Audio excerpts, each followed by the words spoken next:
Buenas tardes, yo soy el profesor Moisés Sotobajo y este es el curso de análisis matemático en espacios métricos. Hoy es viernes 19 de noviembre de 2021 y tenemos una sesión de 2 horas que vamos a dedicar a teoría.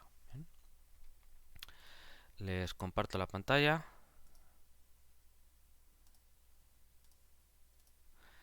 Ok, me imagino que pueden verla ya. Sí, se ven. Ok, muy bien. Bueno, pues vamos a comenzar. Entonces estábamos viendo la noción de continuidad, en los espacios métricos. Entonces ya motivamos la definición. Entonces aquí la recordamos. Entonces, ¿cuál es la definición de continuidad puntual de una aplicación entre espacios métricos? Pues si tenemos dos espacios métricos R1 y R2 y una aplicación f de x1 a x2 y también un punto x sub 0 de x1, el dominio de f. ¿Bien?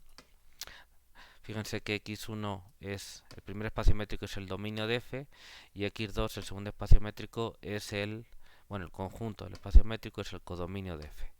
Entonces decimos que f es continua en el punto x sub 0, que está en x1 en el dominio, si, por definición, para todo epsilon existe un delta tal que, y hasta aquí es igual que en el curso de cálculo, tal que si x está en x1 y cumple que la distancia en el espacio de salida, en el dominio, eh, la distancia de x a x sub 0 medida por ρ sub 1 es menor que delta, entonces se tiene que la distancia de las imágenes de f de x y f de x sub 0 medidas con la distancia ρ sub 2 en el espacio de llegada es menor que epsilon. ¿Bien? Entonces la definición epsilon delta es completamente análoga a la dada en los cursos de cálculo, una vez que uno reinterpreta los valores absolutos, las normas, etcétera, como distancias en los espacios métricos respectivos que uno usa en el cálculo realmente, aunque no lo diga con ese lenguaje, pero es eso, ¿no? Bueno, se puede reescribir esta definición en términos de bolas, ¿bien? Y entonces es una definición completamente generalización de las definiciones, las nociones que uno ve en el cálculo. Y decimos que una función entre espacios métricos es continua si es continua en todos los puntos. ¿Bien?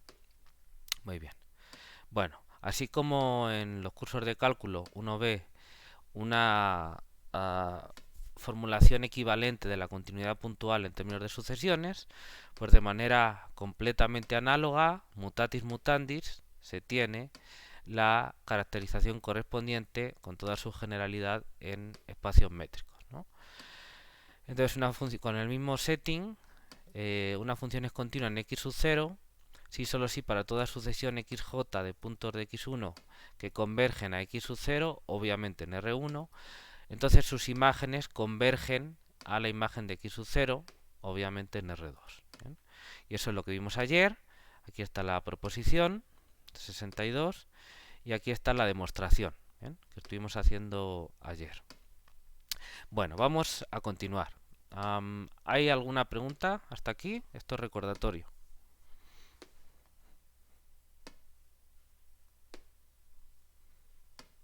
¿No? Bueno, cualquiera de las dos definiciones o de las formulaciones de continuidad puntual pues se puede usar puesto que son equivalentes, eso es obvio. Bien. Ahora, el cómo usarlas pues quizás no sea tan obvio. Bien. Entonces, cuando uno tenga que verificar la continuidad de una aplicación entre espacios métricos en un punto o tenga que utilizar esa condición, pues a veces se usará la formulación epsilon delta y a veces se utilizará la formulación sucesional. ¿Bien? Todo depende pues de que una u otra se acomoden más a lo que uno tenga que hacer. Entonces uno tiene que verlo en cada caso. ¿Bien? Pero en cualquier caso tener caracterizaciones equivalentes es muy útil porque te da más herramientas para trabajar ese concepto. ¿Bien? Bueno, en particular, utilizando esa caracterización vamos a demostrar un resultado que voy a poner como corolario, que es algo muy básico, ¿no? ¿Qué ocurre si yo tengo mi aplicación no definida en todo el espacio métrico, sino que su dominio es un poquito más pequeño? Y entonces puedo considerarla definida en un subespacio métrico. ¿bien? Pero ¿qué pasa si esa aplicación estaba definida en todo el espacio métrico, digamos, o tiene sentido, y ahí yo ya vi que era continua en cierto punto? Ahora, si yo restringo el subespacio métrico, tengo que volver a verificar que es continua en el punto o que no lo es si no lo era. Pues no, no hace falta porque siempre que el punto, digamos, esté bien rodeado, bueno, depende de la topología del espacio métrico. Bien, ahora vamos a ver. Pero digamos que hay un resultado que te permite sacar conclusiones en esas situaciones sin tener que volver a demostrar la continuidad o la no continuidad. ¿Bien? Y lo vamos a utilizar con la ayuda de la formulación sucesional de la continuidad. ¿Bien? Entonces eso es lo que vamos a hacer ahora. ¿Bien? Entonces, con esta reformulación de la continuidad, es sencillo probar el resultado siguiente. Entonces lo voy a poner como corolario.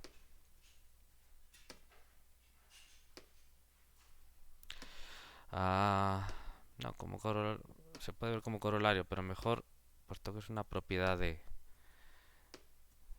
general que no tiene demasiado que ver con que sea una definición u otra, mejor lo voy a poner como proposición. Bueno, entonces sean R sub 1 igual a x1 rho 1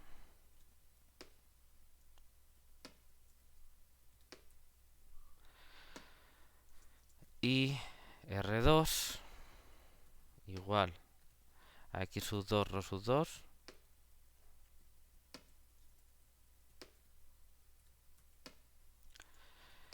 espacios métricos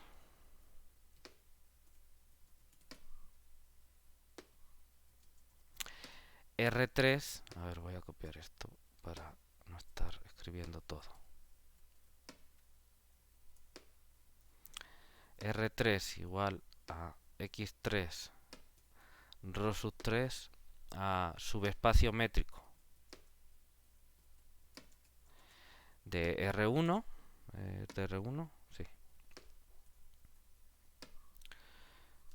Y una aplicación F que va de x1 a x2.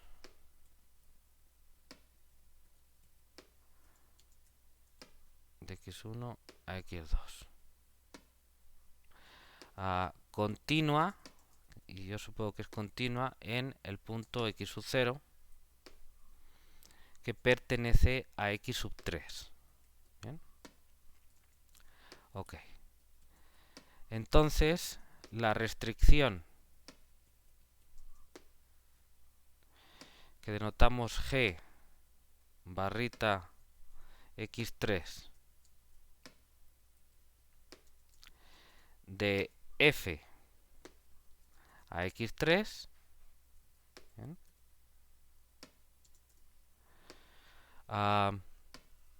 Bueno, ¿quién es esta restricción? Pues es una aplicación que va de x3 a x2, ¿bien? Y que para todo x de x3, g de x es igual a f de x, ¿vale? Como x3 está contenido en x1, pues entonces tiene sentido tomar f de x, porque la f está definida en x1. Entonces es la restricción de la aplicación. Estamos restringiendo a un subdominio, ¿no? Bueno, pues esta aplicación G, perdón, G igual a F, ahora sí, a lo mejor por eso no me iban a entender. G, yo denoto por G la restricción de F a x3, ¿vale? Esto de aquí. Entonces la G va de x3 a x2 y está definida como he dicho antes, ¿bien? Solo que eso lo estaba escribiendo mal.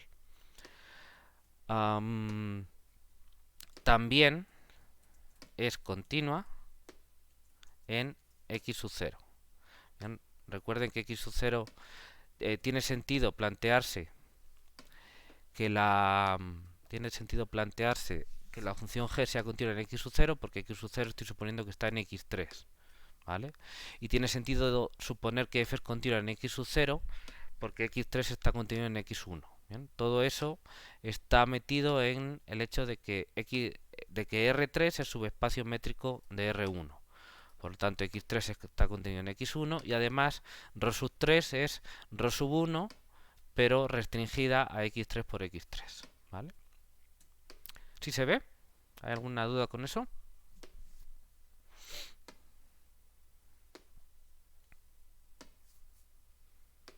Sí se entiende, profe.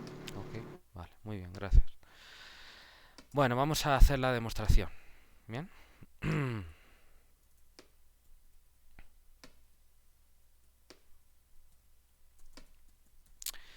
Bueno, ok, entonces,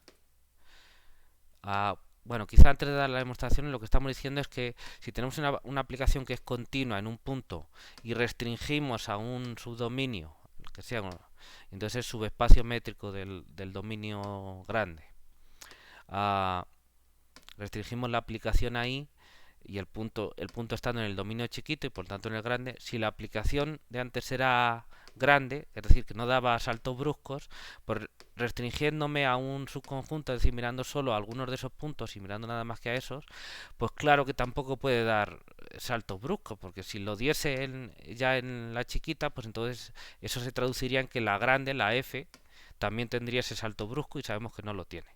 Así que este resultado es de cajón, ¿no? O como se debería decir, de catón, creo, si no estoy mal. ¿Bien?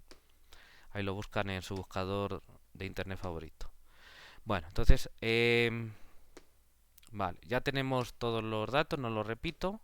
Entonces, ahora, vamos a utilizar, como digo, la formulación de la definición de continuidad puntual en términos de sucesiones. Entonces, dado una sucesión XJ, J los naturales, ¿dónde está esta sucesión? En X3, ¿no? Porque claro, yo quiero ver la continuidad en X3. Entonces esto está contenido en X3. Ah, tal que límite cuando j tiende a infinito de x sub j es igual a x sub 0. ¿Bien? En R3. ¿Vale? En el subespacio métrico. Porque como quiero ver la continuidad de la G, pues la G va del espacio métrico R3 al espacio métrico R2. ¿Vale? Entonces, para utilizar la continuidad en esos espacios, pues yo tengo que suponer que esta sucesión converge en R3 y que los puntos están en X3, ¿vale? Porque es de ahí de donde sale. Y entonces tengo que ver que esto se tiene en R2, ¿vale? Bueno, muy bien. Supongamos, a ver, voy a poner, supongamos dada una sucesión, vale. Hay que comprobar que el límite cuando j tiende a infinito de g de xj, perdón, g de xj es igual a g de x sub 0. ¿Bien? En R2, obviamente. Lo voy a poner aquí para que quede claro. Eso es lo que hay que comprobar. El resultado se tendrá entonces por el teorema, por la proposición que vimos pues ayer, ¿no? Entonces voy a ponerle una etiqueta para poder referirme a ella. Entonces vamos a poner continuidad puntual por sucesiones, por ejemplo.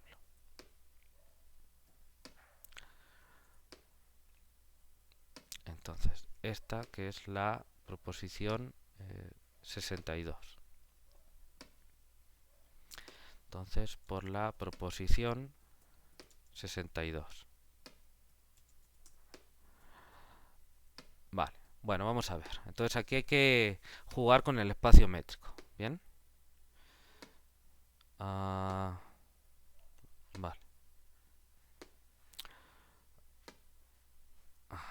Bueno, como R3 es subespacio métrico de R1. Lo voy a poner con detalle para que nadie se pierda y de paso repasamos la noción de subespacio métrico. Se tiene x3 contenido en x1. Bien. Y voy a ponerlo ya aplicado a la sucesión. Y entonces límite cuando j tiende a infinito de ρ sub 1 de x sub j, x sub 0. ¿Bien? Estoy midiendo la distancia de los xj, x sub 0, el límite de esas distancias, con la métrica de R1, con ρ sub 1, pero como esos puntos están en x3 y ρ sub 3 es la restricción de ρ sub 1 correspondiente por ser subespacio métrico, pues esto es igual a la misma distancia, pero medido con la ρ sub 3. Y entonces esto es 0. ¿Bien? Luego se tiene que el límite de estos se da también en R1.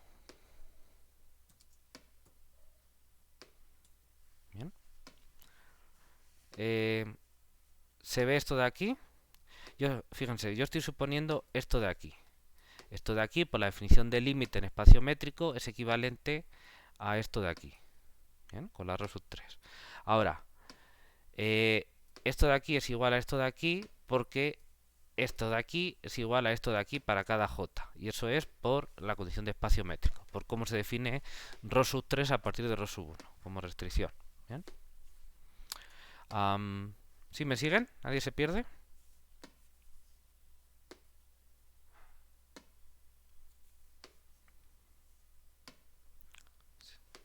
¿Está bien? ¿Sí me siguen?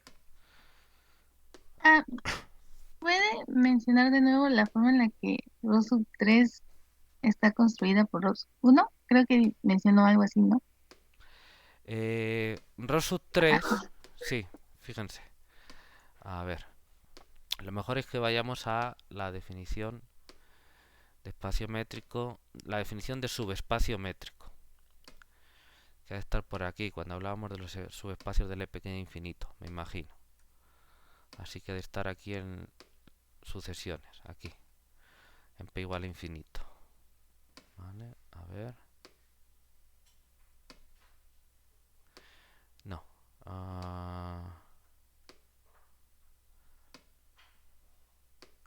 No. Entonces, que ya estaba antes.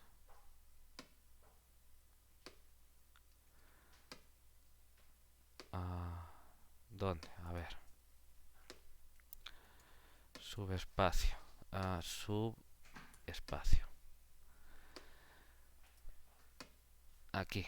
¿Dónde estaba? La di antes. Vale, pues no la encontraba. Vale. Entonces aquí está la definición de subespacio métrico. Bien. Entonces, yo tengo un espacio métrico R, que en este caso sería mi R1, bien, formado por x1 y ρ1, y un subconjunto x3 contenido en x1, en este caso. Bien. Bien. Obviamente no vacío. Ya estoy diciendo que es un subespacio métrico, x3 tiene que ser no vacío. Entonces definimos la aplicación ρ sub 3 por ser subespacio métrico como la restricción de ρ sub 1 a x1 por x a x3 por x3, ¿vale?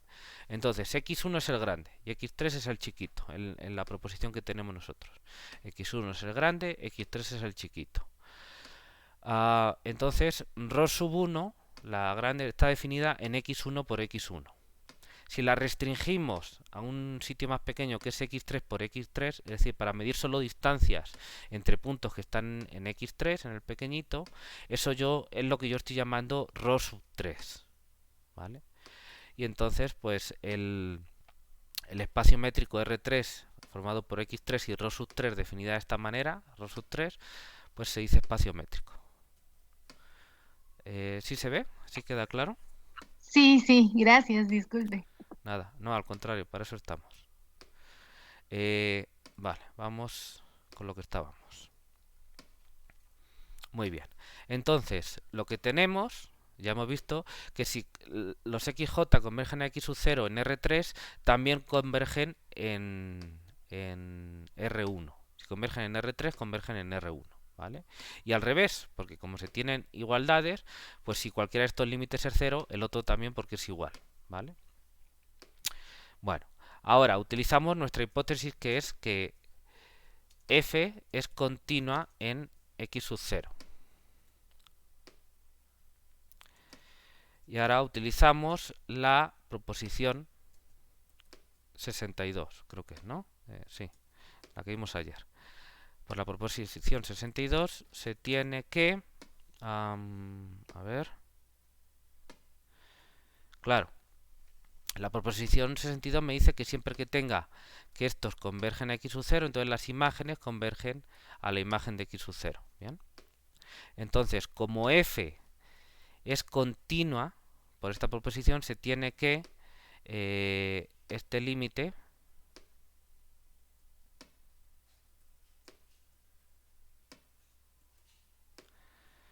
en R2, pero con la F. Entonces, cuidado con este detalle.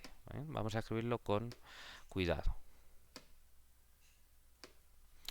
Entonces, como F contiene en X sub 0, aplicando la proposición 62, y como yo tengo esto de aquí, es decir, esto de aquí en R1, yo lo supuse en R3, obtuve en R1, entonces puedo aplicar la proposición 62 a la F, porque la F es la que, por hipótesis, yo sé que es continua en X sub 0.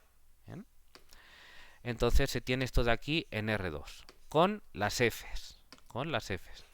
Pero ahora, ¿qué pasa? Pues que la G es igual a la F en X sub 3. Y tanto los XJ como X sub 0 están en X3, porque si no, no tiene sentido, ¿no?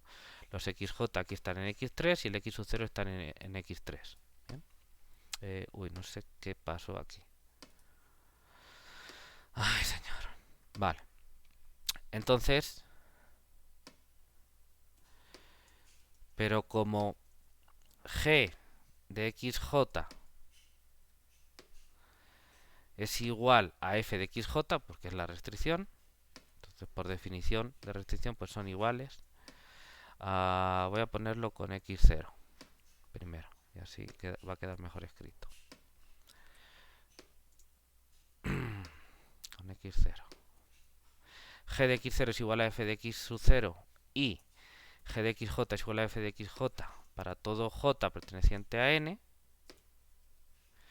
pues entonces se tiene que esto que quería ver con las g's, que lo tengo por aquí.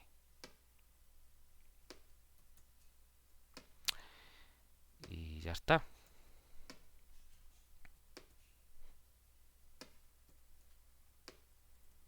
Bien. Entonces, utilizando la proposición 62, como yo tengo esto directamente y como f es continua en x sub 0, f, entonces yo tengo esto. ¿Bien?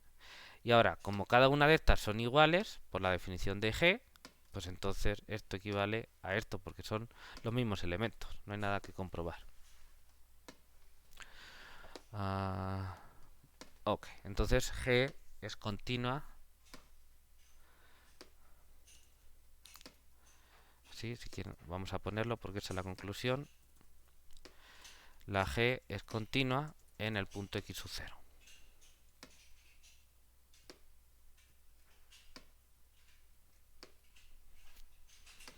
Ok. Bueno, aquí está la demostración. Hemos usado la proposición 62 dos veces. ¿Bien? Una para ir, otra para terminar.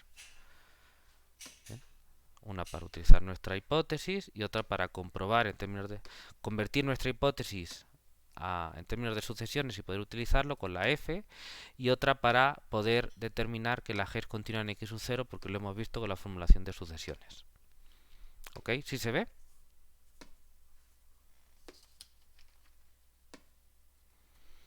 Chicos.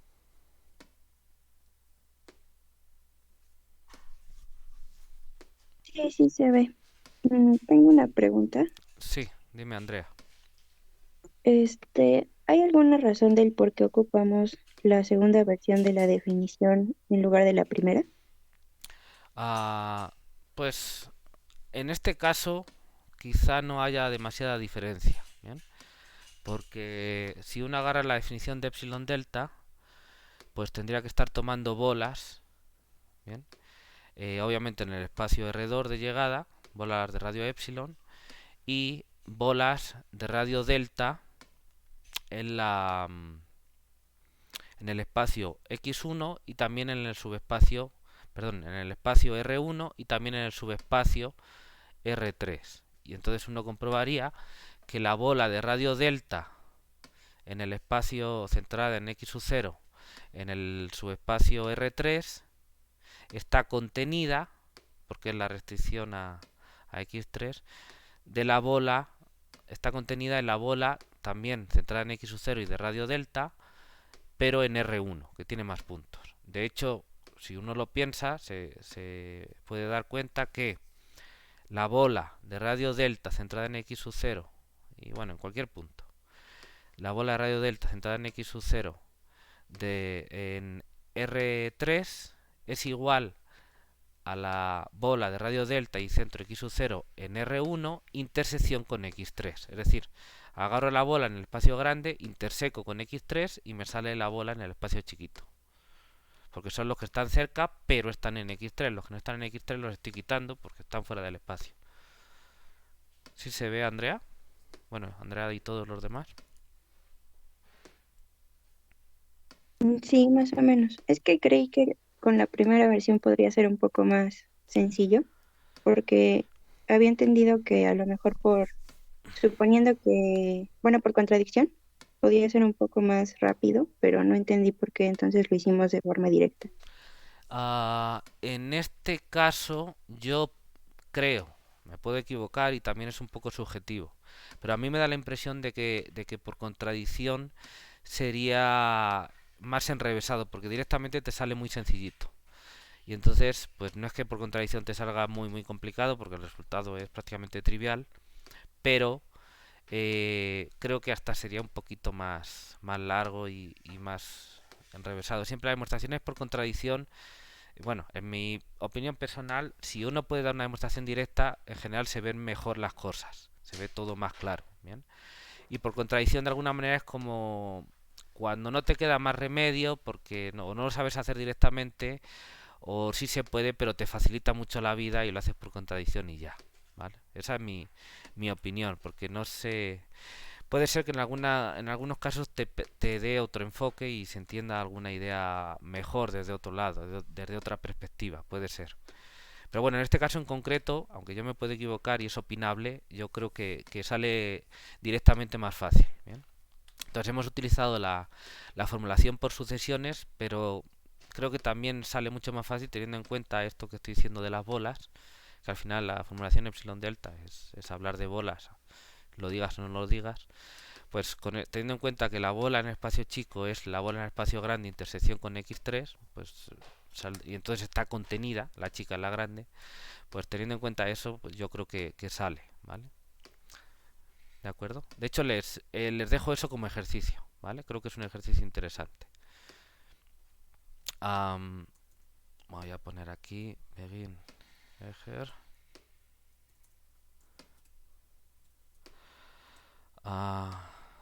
Demostrar este resultado, pero utilizando la formulación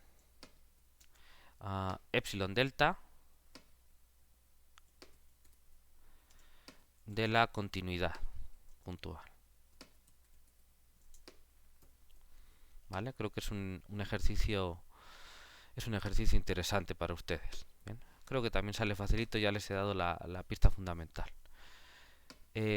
¿Sí contesté a la pregunta, Andrea? Sí, creo que sí. Gracias. Vale, muy bien. Sí, fue una pregunta interesante, así que te voy a apuntar aquí un punto.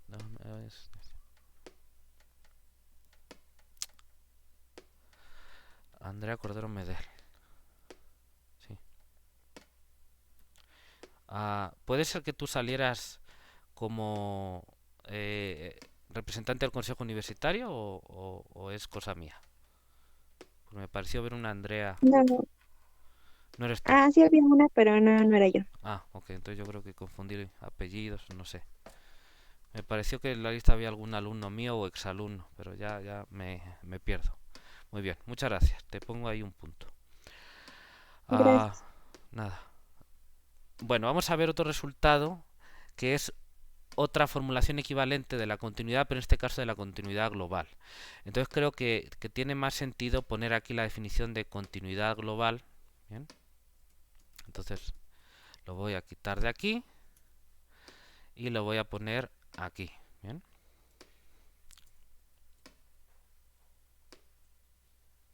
Entonces, así como se hacía o se hace en el cálculo infinitesimal, es apropiado el considerar las aplicaciones que son continuas globalmente, es decir, en todos los puntos. ¿Bien? La continuidad es una propiedad local, pero si pido esa propiedad local en todos los puntos, pues es una propiedad, se convierte en una propiedad global. Bien, aquí vamos a poner un punto y coma. Entonces aquí damos la definición de continuidad global. Bien. Vale, bueno. En el cálculo, o vamos a poner en los cursos de cálculo, a veces se menciona, no siempre, depende, ¿no? A veces se menciona una caracterización de la continuidad global en términos de la interacción de la función, vamos a poner aquí, o más bien de la aplicación imagen inversa, ¿bien?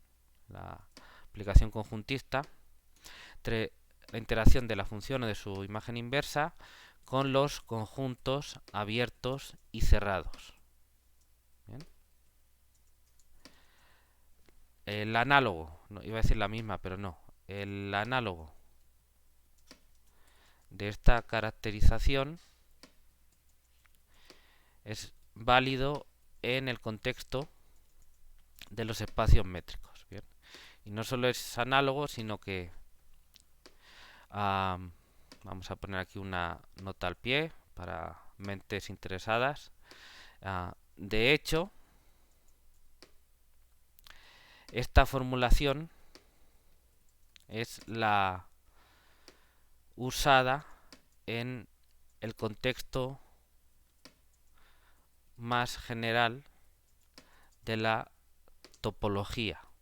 ¿Bien? Es la usada en el contexto más general de la topología para definir la continuidad de una aplicación.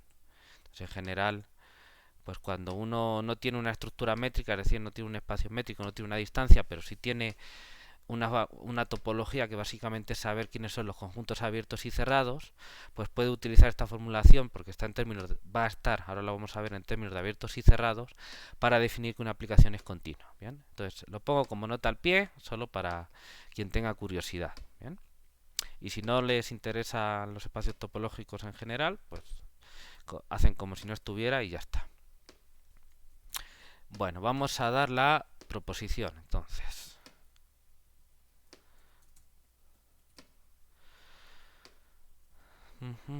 A ver.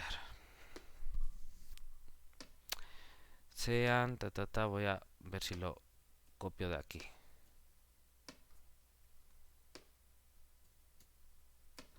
Entonces sean R1 igual X1 ρ1 y R2 X2 ρ2, espacios métricos y una aplicación F de X1 a X2. Entonces, las afirmaciones siguientes son equivalentes. Bien, como voy a poner más de 2, pues lo pongo así. Entonces voy a poner un enumerate para distinguirla bien. Entonces, primera, pues que f es continua. Bien. Continua globalmente, es decir, en todos los puntos del espacio x1.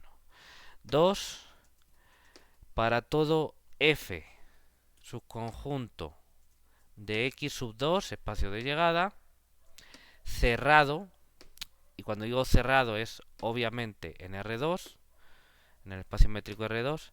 ¿Por qué obviamente? Pues porque en X2 solo tengo esa métrica, la de R2, ¿bien? La ROSCUS2. Se tiene que f-1, la aplicación conjuntista, la aplicación imagen inversa de f, que está contenido en X1, por definición, es cerrado en R1. Obviamente en R1, porque es la única métrica que estoy dando ahora mismo. A ver. Como estoy hablando y escribiendo al mismo tiempo, pues ya me confundo. Es cerrado en R1. ¿Por qué? Pues es la única métrica que estoy dando en X1 en el contexto de esta proposición, así que no podía ser otra cosa.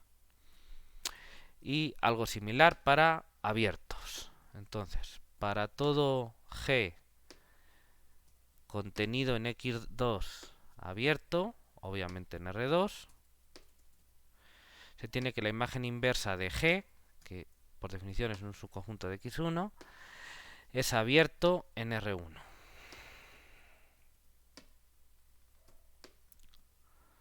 ¿Vale? Entonces, qué bonito quedó. Aquí la definición de continuidad global y la caracterización de la continuidad global en términos de abiertos y cerrados.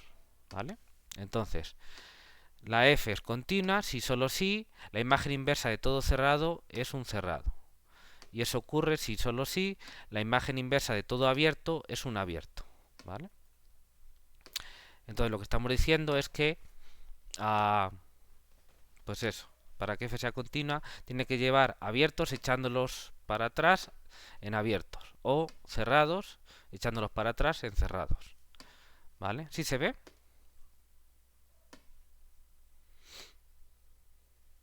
¿Se entiende? Sí, se entiende el resultado. Ok. Cuidado con esto porque eso no es lo mismo que decir que f manda cerrados a cerrados o abiertos en abiertos. ¿Vale? No es equivalente, no es lo mismo.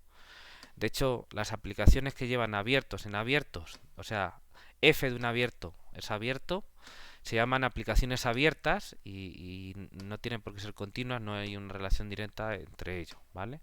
Y las aplicaciones que llevan cerrados a cerrados, f de un cerrado es un cerrado, se llaman aplicaciones cerradas, ¿vale? Y no es lo mismo. No sé si aquí hablo de ello. No me suena, pero entonces les aviso, no es lo mismo. Entonces, yo estoy hablando de la imagen inversa conjuntista de f. ¿Vale?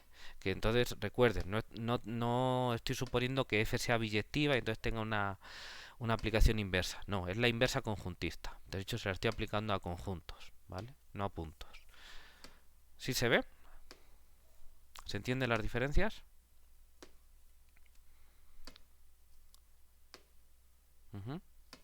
Para que no se equivoquen con eso. Bueno, supongo que sí. Vale, vamos a hacer la demostración de este resultado.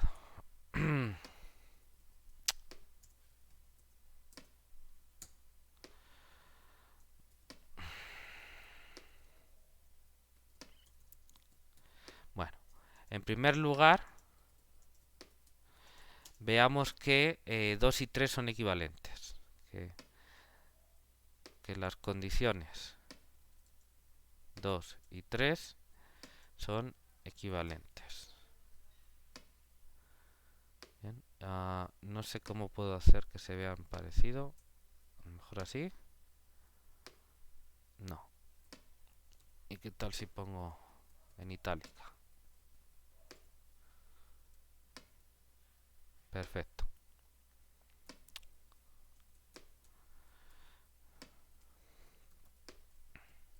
Bien.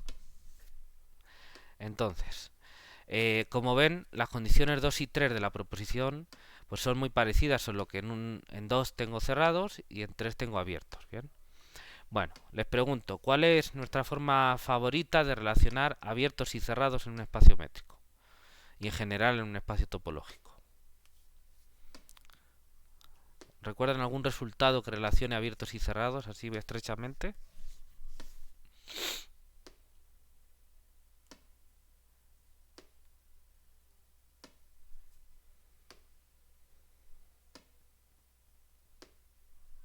Cuando hablamos de su complemento, Ajá, ¿cómo es, Jonathan? un conjunto es cerrado si su complemento es abierto y viceversa. Perfecto, muy bien, muy buena respuesta. Te apunto aquí. Jonathan López Beltrán.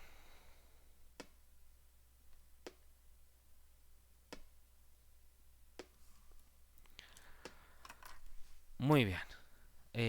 Vamos a recordar ese resultado cuando hablamos de abiertos y cerrados, así que debe estar por aquí. A ver. No, estos de cerrados. Tengo que ir. Un ejercicio.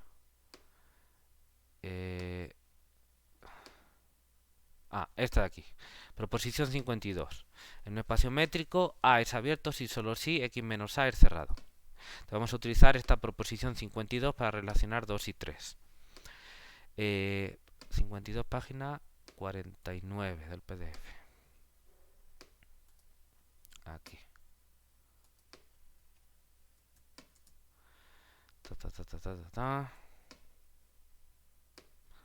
Vale, la proposición. Esto se deduce directamente de la proposición 42. Está de aquí, a ver si lo pone. 52, perdón, 52. Y de la identidad F-1. Ahí pueden repasar la hoja que vimos, la primera hoja de ejercicios que era sobre repaso de teoría de conjuntos. X2 menos A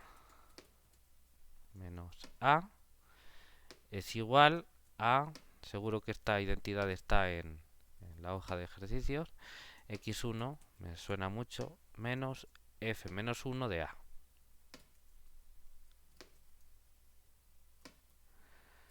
Bien.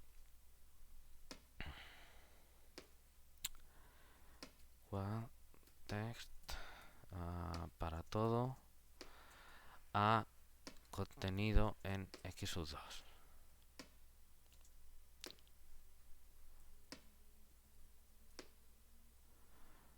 Bien. Entonces, lo dejo indicado. A ver. Aquí lo dejo indicado. Con estas dos pistas sale, ¿vale? Entonces lo voy a poner como ejercicio.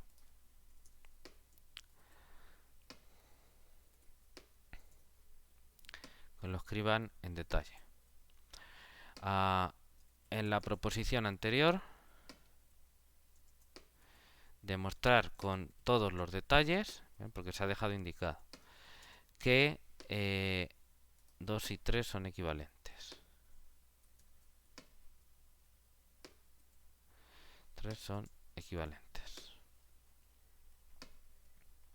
¿Ok? Este es el ejercicio. Y ahí estoy dando las pistas. ¿Vale? ¿Me siguen? Es un ejercicio realmente sencillito. ¿Ok? Sí, profe. Vale, muy bien. Bueno, continuamos con la demostración. Entonces, el camino que vamos a hacer es el siguiente. Tenemos tres condiciones que hay que ver que son equivalentes y ya hemos visto que 2 y 3 son equivalentes. Ahora, para cerrar el círculo, lo que voy a hacer es demostrar que 1 implica 2 y después que 3 implica 1. Y entonces con eso ya demostramos que todas son equivalentes. ¿Están de acuerdo con eso? Que con eso sale 1 implica 2 y 3 implica 1. Es lo que vamos a ver. ¿Ok?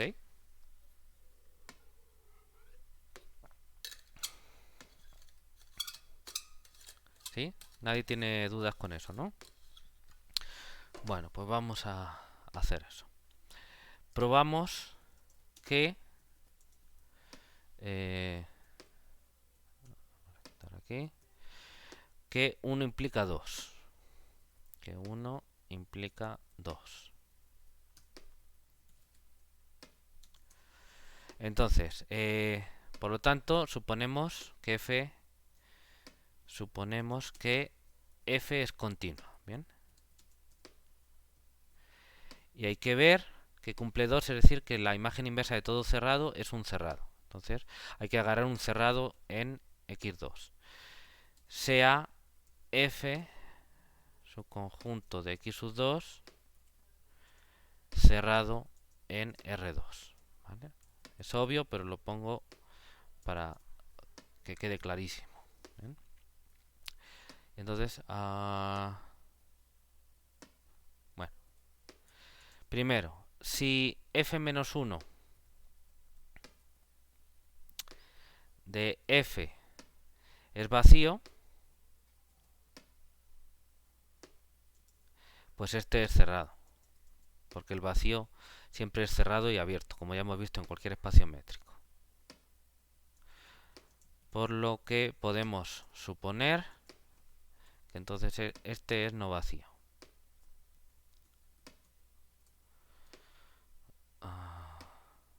Vaya por Dios. f-1 de f es distinto del vacío. Bien. Bueno, ok.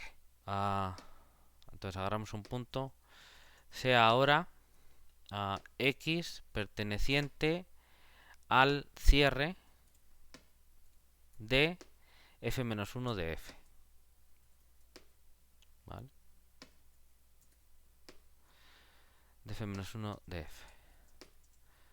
Por la proposición, lo pongo siempre con mayúsculas. Aquí me dice 216. Tengo que buscar 216, pero probablemente sea la caracterización por sucesiones de los cerrados. Déjenme ver en mis notas cuál es 216. Efectivamente, es la que usamos siempre. La caracterización por cerrado. A ver, ¿dónde está esto? No. Aquí, la caracterización no de los cerrados, sino de los puntos de acumulación o de adherencia. Aquí. ¿Bien? La proposición 42, que está en la página 38. Esta. La caracterización por sucesiones.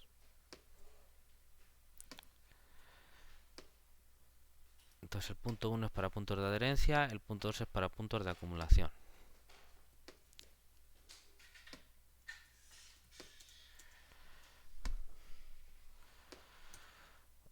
Entonces, ¿qué tenemos?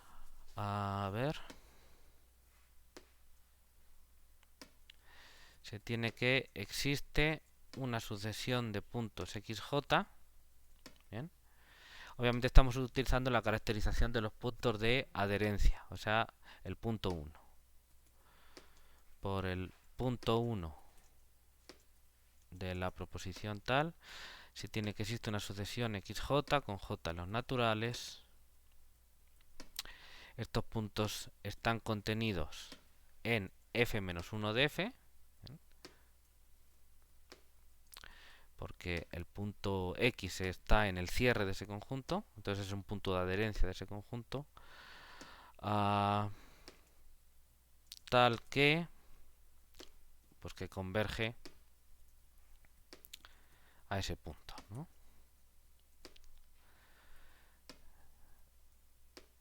Obviamente esto ocurre en el espacio R sub 1. ¿Bien? Estamos en el espacio de salida. Ok, entonces, si tenemos un punto X en el cierre de este conjunto, ahora verán que lo que vamos a comprobar, hay que ver que f-1 de f es cerrado y hay que utilizar que f es cerrado, ¿no?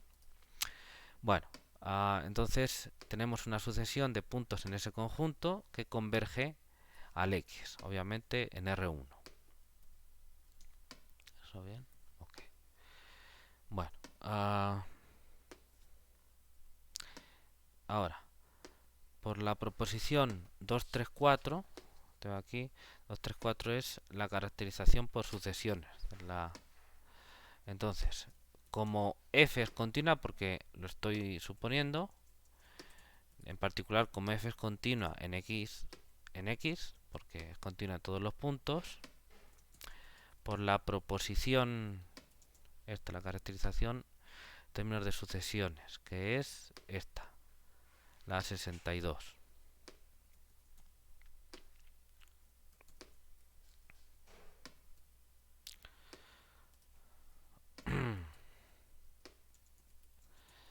Se tiene que el límite de f de xj es igual a f de x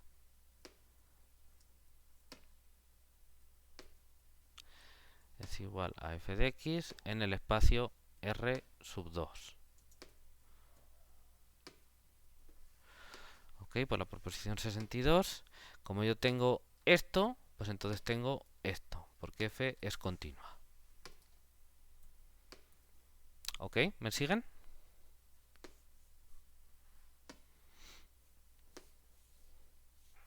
Chicos, ¿sí se ve?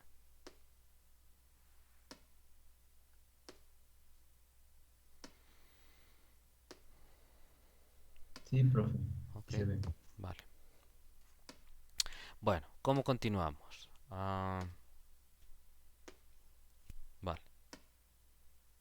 Ahora, como f de xj pertenece a f, ¿bien? ¿Por qué f de xj, estos de aquí, pertenecen a f? Porque los xj están en f-1 de f. Vamos a ponerlo con cuidado. Como x sub j pertenece a f-1 de f,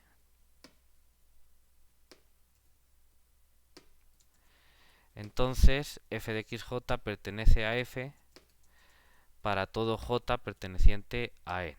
¿Bien? Y como f es cerrado, ¿bien?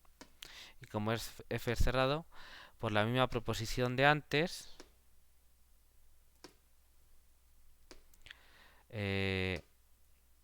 vamos a poner esto de aquí, como f es cerrado, otra vez por, bueno, otra vez por el punto 1 de la proposición esta de aquí, se tiene que f de x pertenece a f.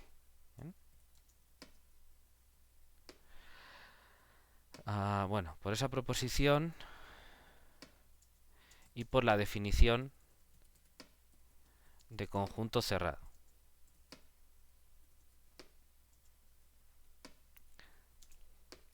¿Bien? Ok. ¿Alguien sabe decirme cómo se hila este argumento? ¿Alguien podría explicarme cómo es que llego a la conclusión que f de x está en f mayúscula?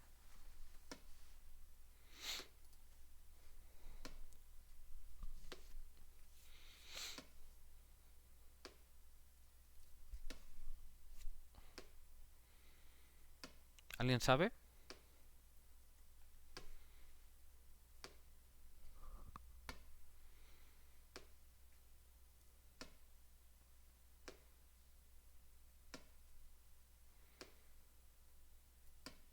¿No? ¿Alguien sabría explicarlo? Ya están ahí los detalles.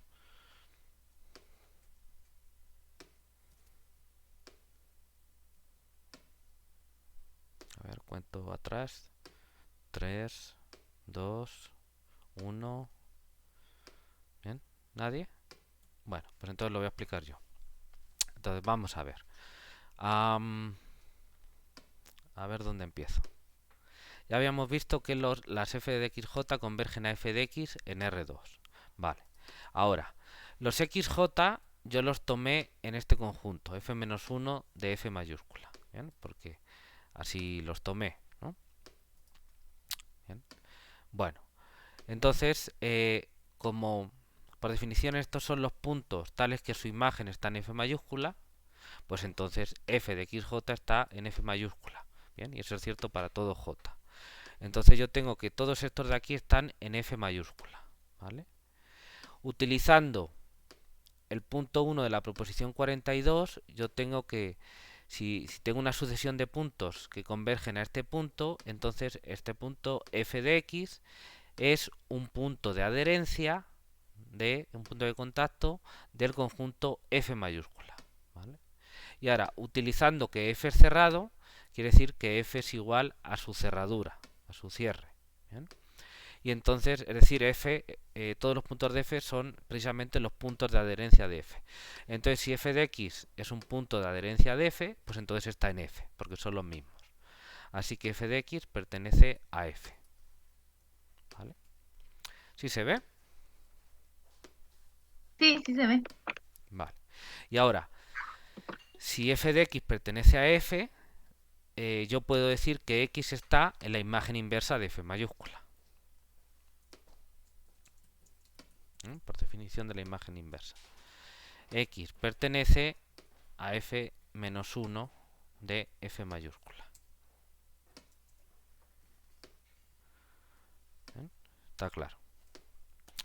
A ver, ¿qué me queda? Ya realmente hemos acabado. Entonces, fíjense, yo tomé, estábamos viendo que 1 implica 2. Entonces, suponemos que F es continua y hay que ver que la imagen inversa de un cerrado por F es un cerrado. Entonces, yo tomo F en X2 cerrado y tengo que ver que F menos 1 de F es cerrado. Bueno, si es vacío ya está. Entonces, supongo que F menos 1 no es vacío. Entonces, resulta que yo agarro un punto del cierre de F menos 1 de F y veo que ese punto realmente está en F menos 1 de F. Entonces, como X es arbitrario, no he supuesto nada sobre él más que lo que está en ese conjunto, esto demuestra que lo diré, que el cierre de F menos 1 de F, ¿dónde está? ¿Dónde está? ¿Dónde está?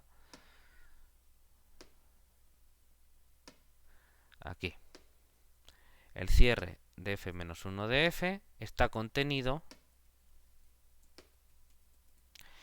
en F menos 1 de F. Entonces aquí le quito la condición de cierre. ¿Vale? Porque vimos que si un X estaba aquí, entonces se tiene esto de ahí. Y ahora, como vimos aquí en abiertos y cerrados, ¿dónde está la definición de cerrado? Aquí definición de conjunto cerrado, observación 21. Entonces, que un conjunto sea cerrado es esto de aquí, pero como la inclusión F, contenido en el cierre de F es obvia, pues esto equivale a esta condición de aquí, 245. ¿Bien? Entonces esto de aquí implica que lo que hemos visto que F es cerrado. Bueno, F menos 1 de F, perdón. De hecho, es 245, pero lo voy a poner, voy a utilizar esto de aquí, lema 50.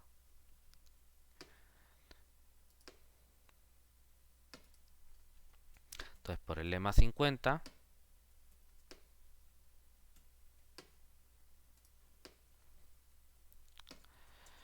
por el lema 50, se tiene que F menos 1 de F es cerrado. Y ya está, eso prueba. ¿Prueba cuál? 2, ¿no? La condición 2. A ver, vamos a bajar. Aquí. Problema 50, F menos 1 de F es cerrado. Y entonces, esa es ya hemos visto la condición 2. 1 implica 2. ¿Bien? Ahora vamos a probar que 3 implica 1.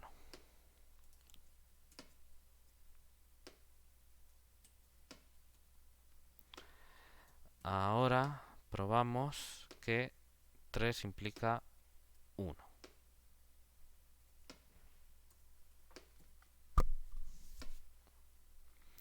Bien, perdón. ¿Tienen alguna duda? ¿Hasta aquí todo bien?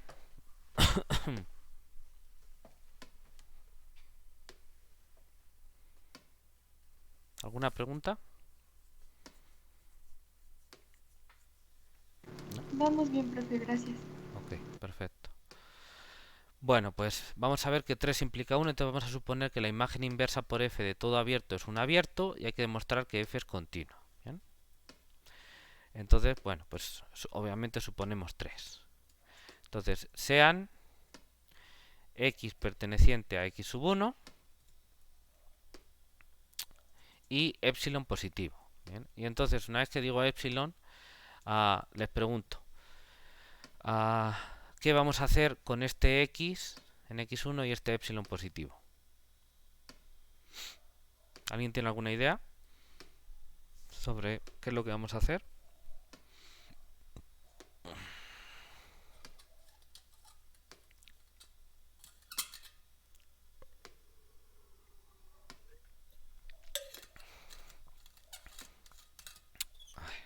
Aprovecho para beber agua. Pues lo que vamos a hacer es, para ver que f es continua, que es 1, pues vamos a ver que f es continua en x y x es cualquiera, ¿no? ¿Y qué vamos a hacer con este epsilon? Pues vamos a ver la continuidad puntual en x utilizando la formulación epsilon delta, ¿vale? Por eso estoy agarrando el epsilon. Bueno, vale, a ver. Entonces, ahora, como la bola de radio epsilon y centro f de x, ¿bien?, es un abierto, es un conjunto abierto en R2,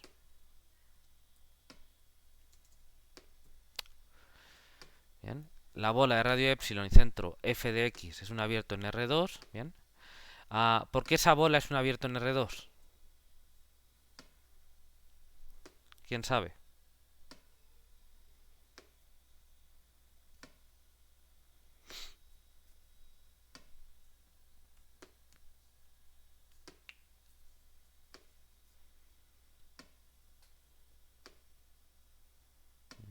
¿Nadie sabe por qué esa bola es un abierto en R2?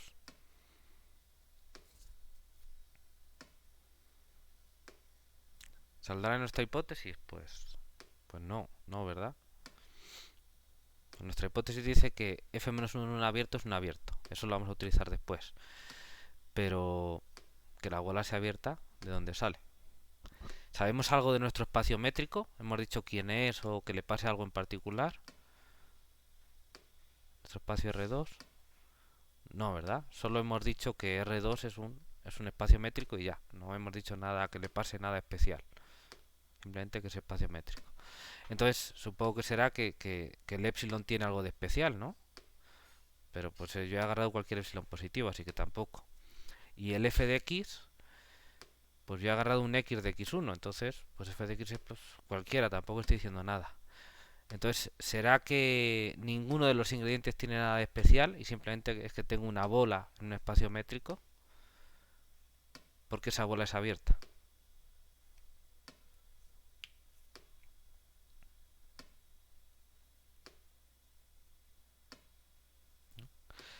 Bueno, pues porque ya lo dijimos. ¿Alguien iba a hablar? Sí, iba a decir eso, que en general las bolas abiertas son los abiertos, pues los que tienen una decisión con los espacios métricos. Bueno, no es que las bolas sean los abiertos, sino que las bolas son abiertas. Sí, sí, eso. ¿Vale? Eso. Que no es lo mismo una cosa que la otra. ¿Dónde pusimos los ejemplos? Aquí. No, esto es de cerrados. Yo quiero el ejemplo de los abiertos. ¿Ven? Aquí, en la definición de conjunto abierto, justo después dijimos que aquí, para cualquier espacio métrico, ¿bien?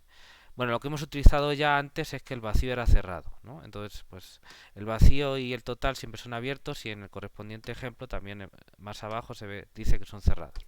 Bueno, pero esto es sobre abiertos. Entonces, para cualquier espacio métrico, para todo punto x sub 0 y r mayor que 0, la bola abierta, pues, por definición se dice así, es un conjunto abierto en esa topología, ¿vale? Entonces, recordamos el ejemplo 9, ¿de acuerdo? Entonces, muy bien.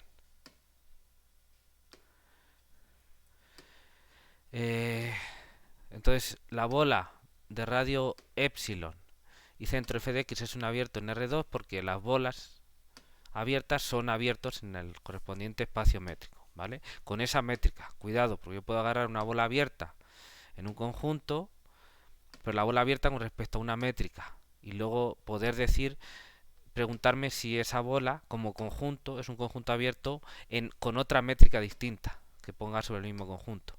Y en general eso no tiene por qué pasar que sea un abierto. Es abierto con su misma métrica, con su misma topología con la cual defino la bola. Cuidado con eso. Bueno, entonces esa bola es un abierto. Ah,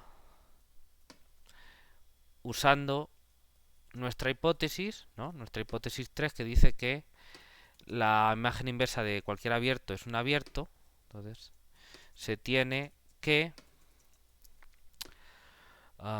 f menos 1 de esa bola, de la bola de radio epsilon y centro f de x, es un abierto en R1, ¿bien? Lógicamente. Es un abierto en R1. Entonces, pues usando la definición esta de aquí, bueno, entonces, puesto que x, fíjense, puesto que x pertenece a este conjunto,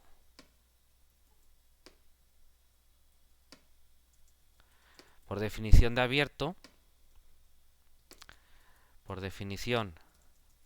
abierto, se tiene que x es un punto interior de este conjunto.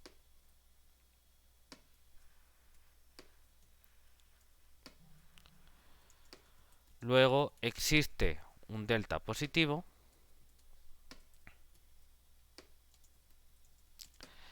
tal que la bola de radio delta y centro x, obviamente en R1 o en X1, está incluida en este conjunto. ¿Bien? Bueno, ¿alguien me sabe explicar esto de aquí? Lo que acabamos de decir.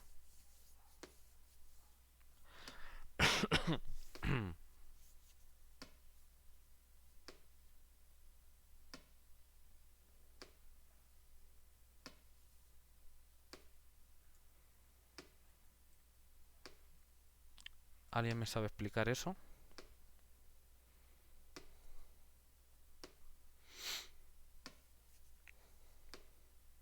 ¿Nadie se anima?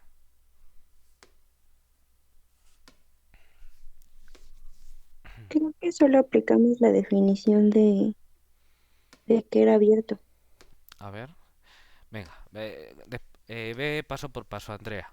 Bien, Mm, desde aquí, por favor, ¿vale? Son 4 líneas.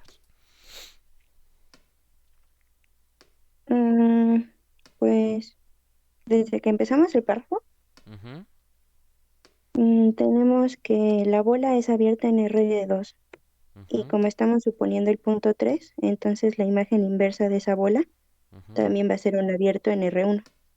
Ok, Luego, como ya estamos trabajando en la bola, bueno, en el abierto del... Bueno, ajá, tomamos un elemento en la función inversa de esa bola. bueno, no un elemento, porque el x ya lo habíamos fijado aquí, Mm, sí, perdón. ¿vale? Ya estaba fijado. De hecho, la bola, perdón, bueno, la imagen inversa de esta bola tiene que ver con el x. Esto está definido a partir del x, ¿vale? Sí, bueno, pero entonces ese X Ujú. tiene que cumplir que como la imagen inversa de esa bola es abierta, si Mm. construimos una bola en ese X, esa bola tiene que estar contenida en la imagen inversa de la bola con radio epsilon. A ver, o sea, tú dices que si yo considero una bola de un radio delta centrada en x, tiene que estar contenida aquí. Sí, bueno, no. No sé Fíjate, si entendí lo que dijo. sí, no necesariamente, fíjate, no necesariamente porque imagínate que yo agarro un delta muy muy grande, de manera que esa bola es grandísima, y el epsilon es chiquito. En principio este conjunto sería chiquito y este de aquí sería grande. O uno no esperaría que una estuviese contenida dentro de la otra. El chiste es que para un delta chiquito eso sí pasa, pero hay que decir por qué. ¿Sí se ve? Eso no existe nada más, ¿no? ¿Perdón? Eso no existe nada más. Existe un delta, aquí lo estoy diciendo, existe un delta, uno en concreto y bueno, y todos los más pequeños que él también. Pero bueno, existe un delta para el cual eso pasa. Pero hay que decir por qué eso pasa, o sea, eso no es gratuito. Uno tiene que dar un argumento. ¿Bien? Porque como la imagen inversa de la bola es un abierto, Ajá, este entonces conjunto es contiene abierto. todos sus puntos interiores. Exacto, por ser abierto, pues quiere decir que el conjunto este de aquí, es igual a su interior, que es el conjunto de los puntos interiores, ¿no? Sí, Y como X está en este conjunto, entonces ¿qué pasa? entonces cumple con ser un punto interior y por eso Ajá. bueno, la bola que construimos con ese delta Ujú. va a estar contenida en la bola, en el inverso de la bola con radio epsilon. Ajá. Pero ¿por qué existe este delta? ¿Qué tiene que ver con que sea un punto interior X?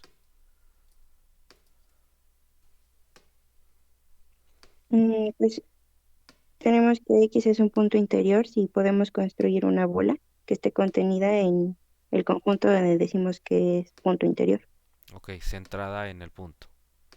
Ujú. O sea, es la definición de punto interior. Sí, Ok, perfecto. Muy bien, Andrea. Ah, ya te había apuntado. Bueno, pues otro aquí. Vamos a ver. Muy bien. Gracias por participar. Me hace muy feliz. gracias. Entonces, primero, para acabar de detallar todo. X está aquí porque tiene que estar, porque fíjense, eh, f de x obviamente está en esta bola, porque es el centro de la bola. Entonces está a distancia de sí mismo 0 y entonces esa distancia es menor que epsilon. Así que el centro de la bola está en la bola. Entonces, si f de x está en esta bola, entonces x está en la imagen inversa de esa bola. Pues es decir, lo mismo, es cuestión de lenguaje, ¿vale? Primera cosa, entonces x está en este conjunto. Y como ese conjunto es abierto, pues entonces x es un punto interior. ¿Bien? Porque al ser abierto, pues es igual al conjunto de puntos interiores. Y como x es uno de ellos, pues es punto interior del conjunto. Y entonces al ser punto interior del conjunto, por definición de punto interior, existe un delta positivo tal que la bola de radio delta y centro x está contenida en el conjunto. Y el conjunto pues es este de aquí, ¿vale? ¿Y qué tiene que ver esto con la continuidad? Pues es que esa es la condición, ¿no? Fíjense, me voy a la definición de continuidad, que estará por aquí. Aquí, la definición de continuidad puntual está aquí, pero ya vimos que eso se puede escribir de la manera siguiente. Para todo epsilon existe un delta tal que f de esta bola está contenida en esta bola, ¿no? O en términos de imágenes inversas, ¿bien? Quizá voy a explicar esto de aquí. Bueno, esta condición equivale, poniendo la imagen inversa, eh, a esta de aquí. ¿Bien? Porque si yo tengo esto de aquí, entonces f de la bola de radio delta está contenido en la bola de radio epsilon. ¿Vale? Vamos a poner aquí. O equivalentemente, voy a copiarlo y modifico. F de esta bola, ¿bien?, está contenido en esta otra bola. Aquí sobra un paréntesis. ¿Vale? ¿Se ve esto de aquí?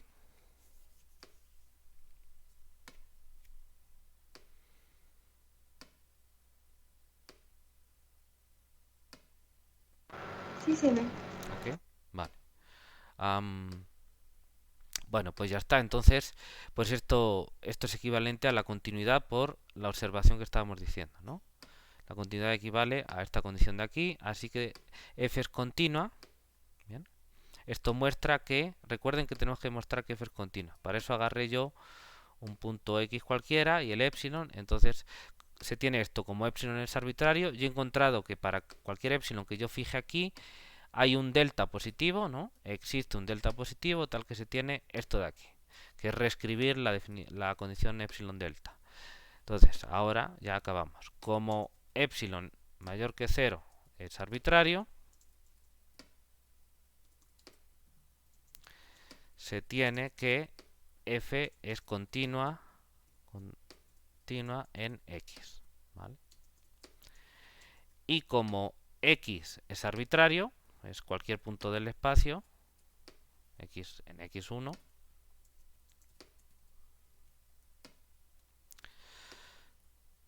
en x1 es arbitrario, f es continua. Y ya está, eso es lo que teníamos que demostrar. Entonces esto termina la demostración, ¿vale?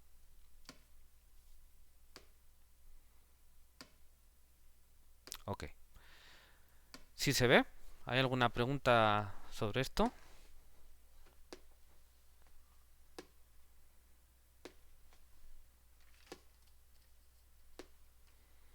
No, no creo que haya duda. ¿No? Vale. Perfecto. Muy bien. Ya que estamos aquí, ya que nos hemos dado cuenta de eso, creo que es interesante, donde hicimos esta observación, 27, puede sintetizarse en esta formulación, es 253. Aquí. Aquí vamos a ponerlo. Coma. O equivalentemente, ¿bien?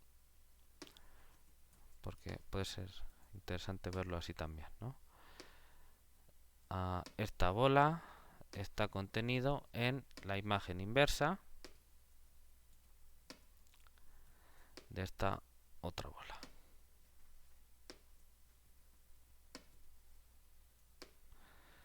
¿Vale? Entonces en la observación 27 esto, o de manera equivalente esto de aquí, ¿vale? Es escribir lo mismo, es cuestión de lenguaje. ¿Bien? Bueno, muy bien. Hasta aquí. Bueno, pues ya hemos demostrado estas condiciones equivalentes en términos de abiertos y cerrados de la continuidad global de una aplicación en espacios métricos, ¿vale? Bueno, ¿hay alguna pregunta sobre esto?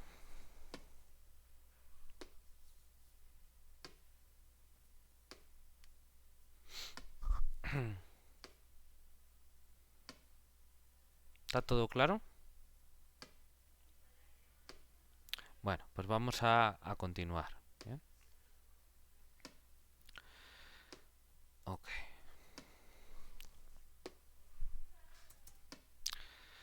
Muy bien. Veamos otro resultado. El resultado siguiente. A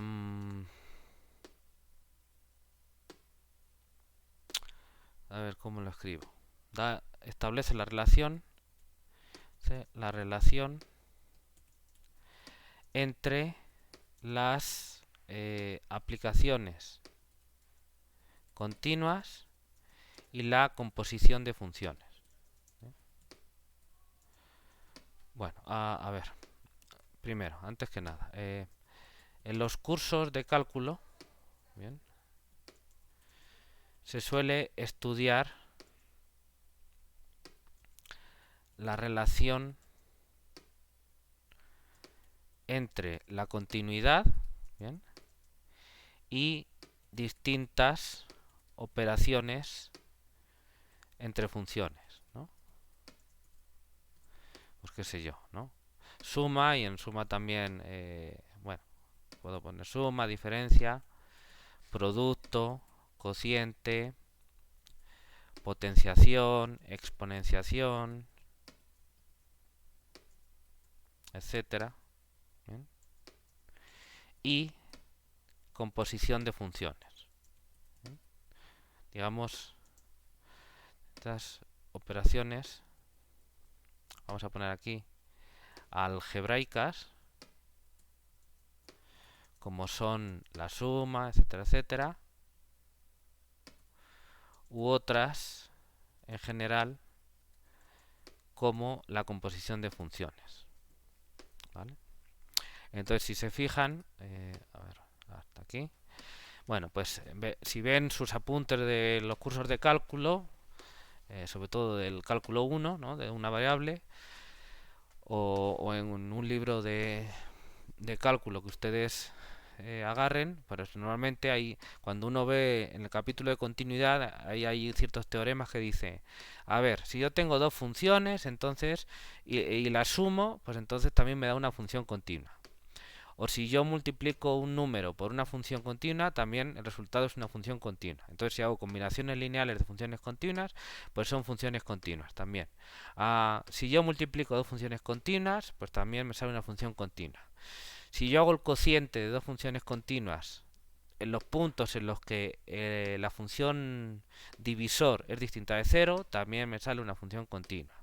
Si yo hago la potencia de una función continua, ¿no?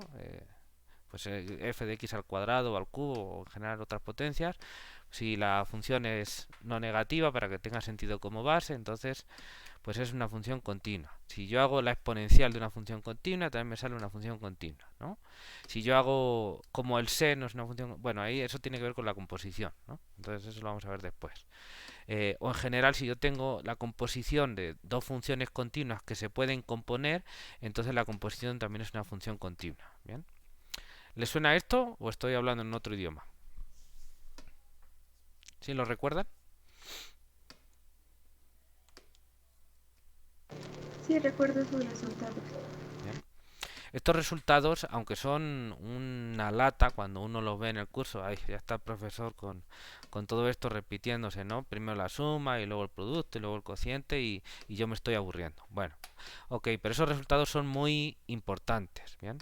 Porque lo que hace es que si yo establezco la continuidad de las funciones básicas, ¿no? De, qué sé yo, primero de las funciones constantes son continuas, la función identidad de f de x igual a x es continua, bien.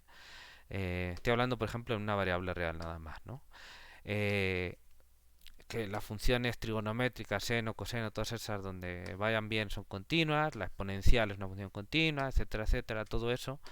Bueno, pues después, haciendo operaciones algebraicas, yo obtengo también funciones continuas. Entonces, por ejemplo, cualquier polinomio es una función continua. Y no tengo que demostrar ese teorema para cualquier polinomio. Simplemente, como las constantes son continuas, hacer combinaciones lineales son continuas, la función identidad es continua, hacer productos de funciones continuas también es continuo, pues un polinomio es hacer productos y sumas, básicamente. Entonces, todo me sale continuo. Y si yo a un polinomio le sumo una exponencial o hago la exponencial de un polinomio o hago lo que sea, así muchas cosas, las funciones racionales que son cocientes de polinomios, todo eso es continuo y no tengo que andar demostrándolo así directamente con la definición. ¿Por qué? Porque todos estos resultados me están garantizando todo eso. Entonces nos ahorran mucho trabajo. ¿Bien? Bueno, pues entonces esos son resultados interesantes. Bueno, eso... ahora vamos a... ¿Qué tiene que ver esto con lo que estamos viendo ahora de continuidad de aplicaciones entre espacios métricos? ¿Bien? Bueno, pues para empezar, esas operaciones tienen que tener sentido entre aplicaciones. ¿Bien? Entonces normalmente cuando uno hace eso, pues se basa mucho en la estructura numérica de los conjuntos en los que está trabajando.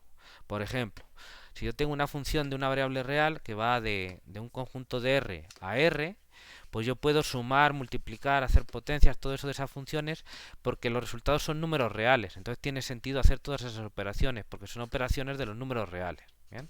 Bueno, si yo tengo una aplicación f que va de un conjunto de un Rn de nu+ a otro conjunto Rm de mu+, da igual quién sean n y m, enteros no negativos, enteros positivos. Pues también tiene sentido que yo haga todas esas operaciones, no sobre el vector, pero componente a componente yo pues sí puedo ir haciendo todas esas operaciones. De hecho, las componentes de mi función vectorial pues son funciones escalares que van de Rn a R. Entonces pues tiene sentido hacer todas estas operaciones. Entonces, pues yo aplico todos esos resultados del cálculo 1, componentes a componentes, y obtengo funciones continuas así gratis, sin tener que ponerme con la definición a demostrarlo. ¿Sí se ve? ¿Sí me siguen?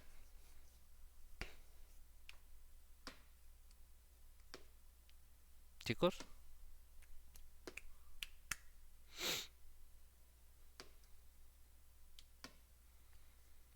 ¿Hasta aquí me siguen? ¿Sí me oyen? Sí, perfecto. Sí. Vale, ok.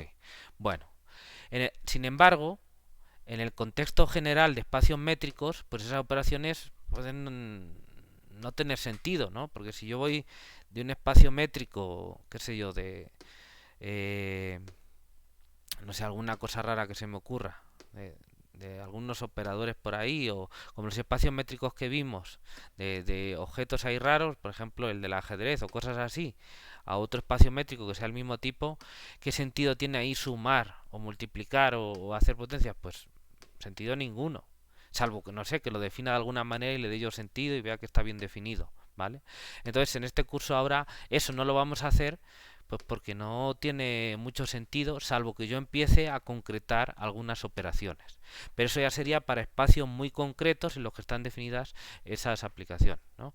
Qué sé yo, pues si agarro algún conjunto que tenga que ver de alguna manera con números, pues entonces yo puedo aplicar las operaciones que yo hago sobre números, tratar de aplicarlo a mis objetos. Por ejemplo, si yo tengo espacios métricos de sucesiones, pues las sucesiones no son números, pero están formadas con números. Entonces, componente a componente, en las infinitas entradas puedo hacer algunas operaciones. A lo mejor entonces tiene sentido hacer cosas de ese tipo. Bien.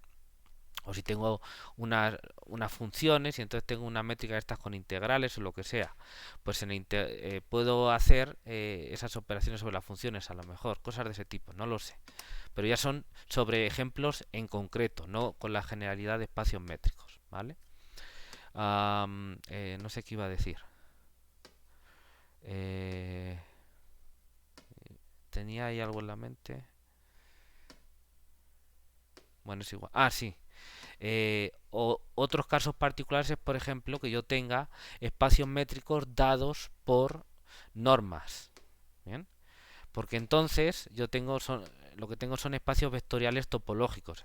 Tengo la estructura topológica de espacio métrico y tengo también la estructura vectorial. Y entonces en la estructura vectorial tengo ya dos operaciones algebraicas porque sí, porque es espacio vectorial, que son la suma de vectores y la aplicación, el producto de escalares por vectores. Entonces ahí en ese caso sí puedo ver con relativa generalidad para esos tipos de espacios métricos, pues plantearme si ciertas operaciones son continuas con esas métricas, etcétera, etcétera, ¿vale? Pero en general, pues uno no lo tiene. Bueno, lo que sí es general del cálculo es la composición de funciones, porque la composición pues no tiene nada que ver con conjuntos numéricos, tiene que ver en sí con el concepto de aplicación, que yo tengo una aplicación de un conjunto a otro y luego tengo otra del segundo al tercero y las puedo hacer seguidas, lo que se llama la composición de funciones, ¿vale? Entonces, eso sí tiene sentido en general para espacios métricos, ¿vale? Entonces, eso sí lo vamos a estudiar y vamos a ver que así como pasaba en los cursos de cálculo, que es la composición de funciones continuas es continua, pues para el análisis en espacios métricos también funciona ese resultado en general. ¿Ok? Eso es lo que vamos a hacer ahora. ¿Sí se ve? ¿Se entiende la explicación?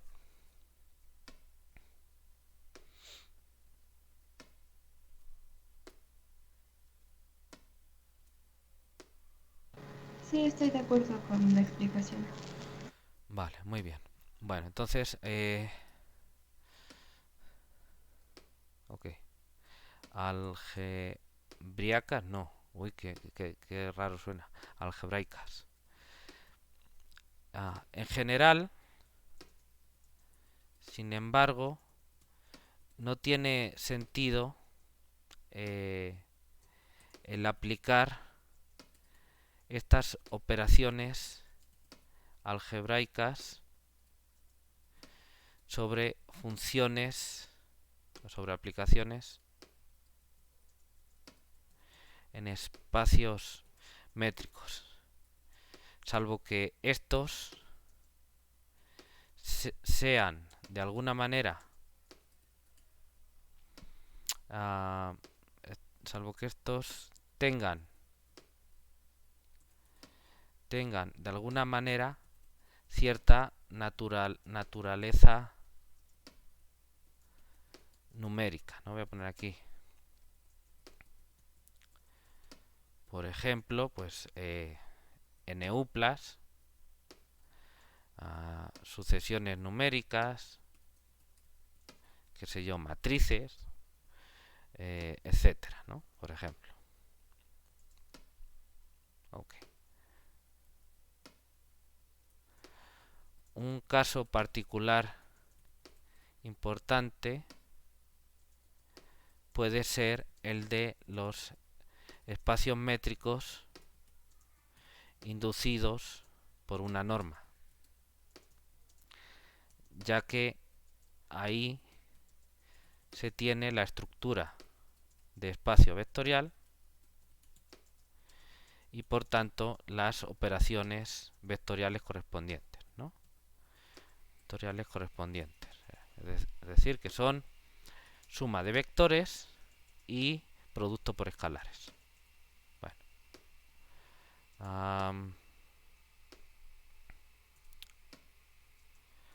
por otro lado, la composición de aplicaciones sí es una operación válida en general. ¿Bien? Cuando está definida, tiene que tener las aplicaciones que se componen cumplir una condición de compatibilidad, pero bueno, eso es obvio, ¿no? Si es una operación válida en general, ya que únicamente depende del concepto de aplicación y no de la naturaleza de los espacios métricos. ¿Bien? Bueno, métricos. El resultado siguiente establece la relación entre las aplicaciones continuas y la composición de funciones y es una generalización directa del resultado análogo del cálculo, ¿no? Que ya saben, ¿no? La composición de funciones continuas es continua.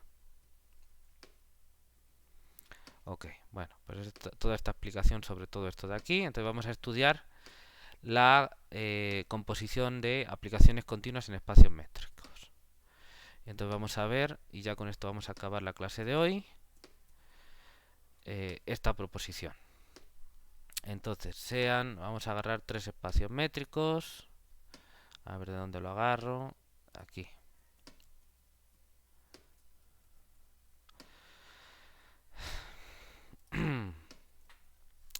Entonces, para que tenga sentido la composición de funciones hay que arreglarlo. Entonces sean R1, R2 y R3. A ver, de hecho lo voy a agarrar aquí para que me sirva.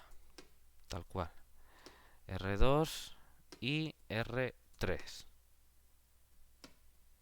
Cada uno con su conjunto y su métrica. Espacios métricos y dos aplicaciones f de x1 a x2 y g, voy a copiar, que va de x2 a x3, ¿no? O bueno, ahora veo de dónde sale de x2 a x3 continuas, ¿bien? Tanto la f como la g son continuas. Entonces su composición, sí, para no complicarlo vamos a hacerlo así. Entonces su composición, aquí, g o f, ¿bien? Que va de x1 a x3.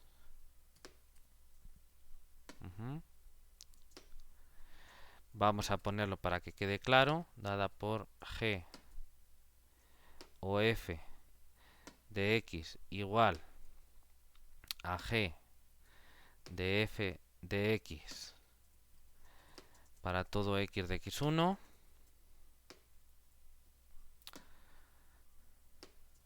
es continua también. Bien. Entonces su composición. Ok. Bien, entonces vamos a ver. Tres espacios métricos. R1, R2 y R3. Bien.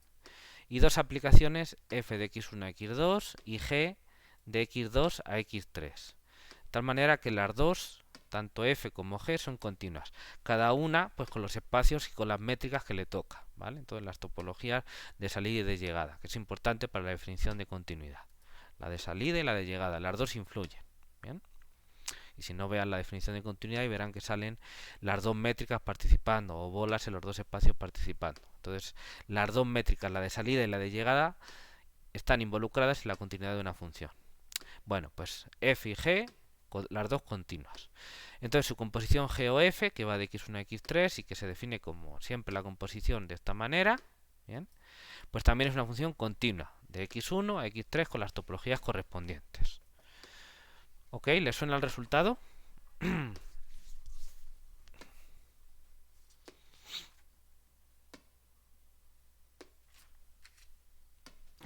Sí.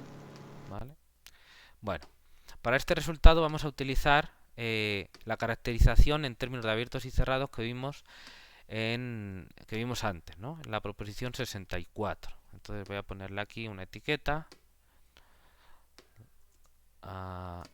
Label prop continuidad global con abiertos y cerrados, por ejemplo.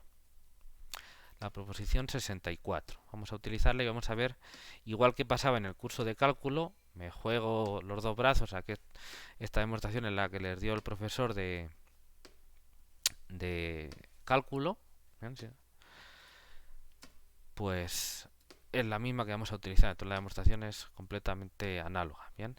Porque utilizando esta caracterización de abiertos y cerrados, el resultado, la demostración de este resultado es trivial, ¿vale? Mientras que si uno agarra el epsilon y el delta, pues no es que sea lo más difícil del mundo, pero es un trabajo que hay que hacer y es más enrevesada. Entonces aquí hay que poner la proposición. Ahora vamos a utilizarla. Bueno, entonces, a ver, vamos a utilizar, de hecho, el punto 3 que es abierto, entonces es con abierto. Entonces, punto, voy a poner aquí, en itálica, punto 3, bien, lo vamos a utilizar al final. Entonces, sea G contenido en X sub 3, bien, abierto en el espacio R sub 3, ¿vale? De hecho vamos a utilizarlo varias veces. Por el punto 3 de la aproximación tal, se tiene que ¿cómo vamos a hacer? G o F. Entonces hacemos primero la F y luego la G. Entonces hay que hacer G menos 1. G menos 1 del conjunto G mayúscula es abierto en R2, ¿vale? Y otra vez usando el mismo resultado, ¿bien? El punto 3 de la proposición 64, se tiene que f menos 1 de ese conjunto, que es g menos 1 de g, ¿bien? Es abierto en el espacio R sub 1. Voy a escribirlo con detalle. A ver, primero aquí estamos utilizando que la G es continua, porque si no, no se ve dónde estoy utilizando las hipótesis. Como G es continua, por el punto, vale. Punto. Ahora, como F es continua, otra vez usando el mismo resultado, se tiene que esto de aquí. Bien, vamos a ir acabando. Bien, ¿me siguen?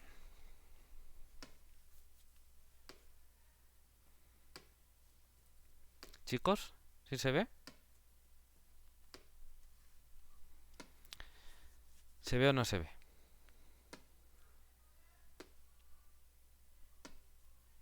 Sí se ve.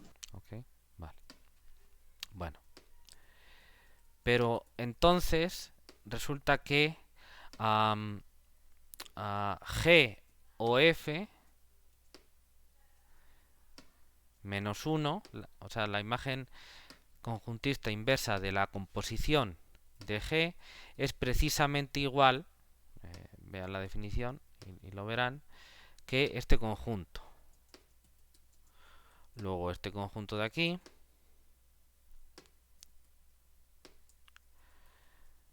es abierto en R1. ¿Bien? Y entonces, como G abierto es arbitrario, pues otra vez por el punto 3 de la proposición tal, exactamente el mismo resultado, se tiene que G o F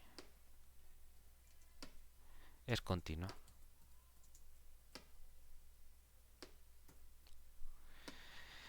Y listo. Bien. Está claro por la definición de la aplicación conjuntista inversa que esto de aquí es exactamente esto. Es por la definición de esos conjuntos. Y por la definición de composición de funciones, claro, ¿no? Y entonces pues ya está, este conjunto es abierto en R1 y entonces lo que yo he demostrado que para ver que G o F es abierto, perdón, es continua, he agarrado un G en X3 en el conjunto de llegada y he visto que G o F menos 1 de G, que está en X1, es abierto en R1, para todo G, abierto. Y entonces pues se cumple el punto 3 de la proposición 64. No estoy utilizando el punto, estoy utilizando la equivalencia entre el punto 3 y el punto 1. Entonces no me gusta como queda escrito. Voy a quitarlo del punto 3. Por la... Y aquí, por la... Porque no es el punto 3, es el punto 3 y el punto 1. No... no solo el punto 3. Vamos a hablar con propiedad. Entonces se tiene eso de ahí. ¿Vale? Bueno, pues ya está. Ya saben que en un espacio métrico la composición de aplicaciones continuas es continua. ¿Vale? ¿Ok? Bueno, pues por hoy lo dejamos, ya son las 4. ¿Alguna pregunta antes de irnos?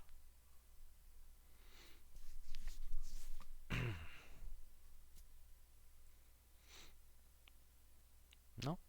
Bueno, pues entonces terminamos por hoy. Pueden ir en paz. Descansen, pero también trabajen. Bien, organícense. Y el martes nos vemos de nuevo para revisar la hoja 6 de ejercicios. ¿De acuerdo? Bueno, cuídense mucho. Sean felices.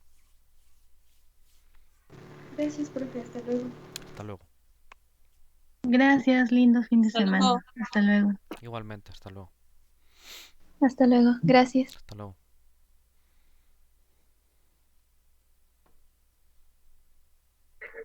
Por cierto, felicidades, disculpe. Muchas gracias.